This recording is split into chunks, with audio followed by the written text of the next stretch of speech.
Good morning guys. Ito pala yung asula na sinasabi ko. Pwedeng kainin ng tilapia. Yan. Ayan o ganyan. Siguro yung kulay green. Yung lumot-lumot. Yun yung magiging mabuhay na para magiging asula siya. Ayan ang dami. Kakainin niya ng tilapia. Kung halimbawang gutom pa sila, pwedeng kainin ng tilapia. Ayan. Yan, lumot at saka yung kulay green. Yan nga yung sinasabi kong kainin ng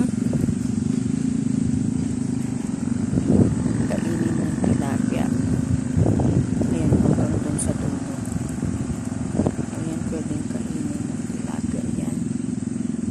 Dito rin sa kabila, meron na din. Dito.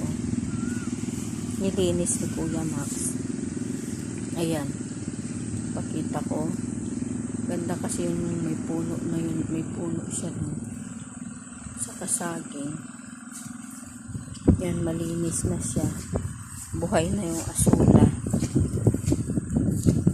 Asula na pwedeng kainin ng tilapia. Ayan. Yun lang ang may parte ng asula pa lang.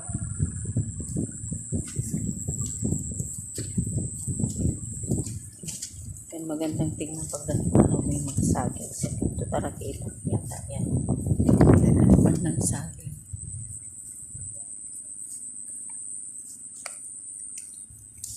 Ayan, balik na ako sa store. Pinakita ko lang yung asula pwedeng kainin ng tilapia. Butikan na ako, hindi ko pa naman dalang chinelas. Malamig.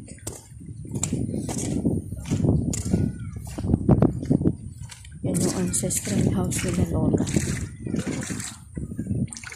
Lola Maria at saka Lola Florencia.